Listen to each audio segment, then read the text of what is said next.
Hello, my name is Ed Green. I'm with Andy Frame Security.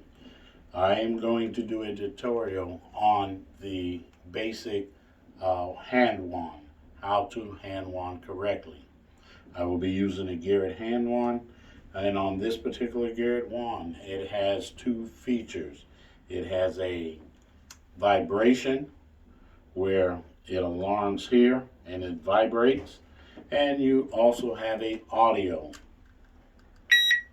That is the audio. At Andy Frame, we recommend you always use the audio because it will allow others to know that you have beat. And when you do the beat, you must clear the beat. So, the first thing I'm going to show you with our help of this mannequin here is the U formation. So, with the U formation, we normally start one area, we go down, and we would cross over, come up with the U, flip, and do right down the side.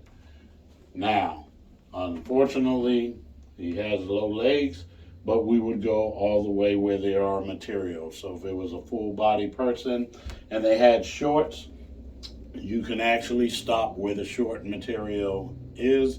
No need in doing the legs if you can see that there is nothing there.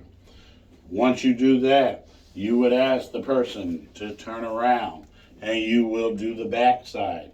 In doing the back side, once again, getting a little close to the table, but you would come down, do the U, do the stem, and you cover both sides. If it beeps, you would clear the beep.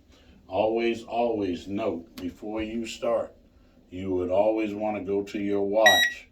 Wherever that distance and at first sound is, that is how far you should be away from the body at all times. Never too close, never too far away.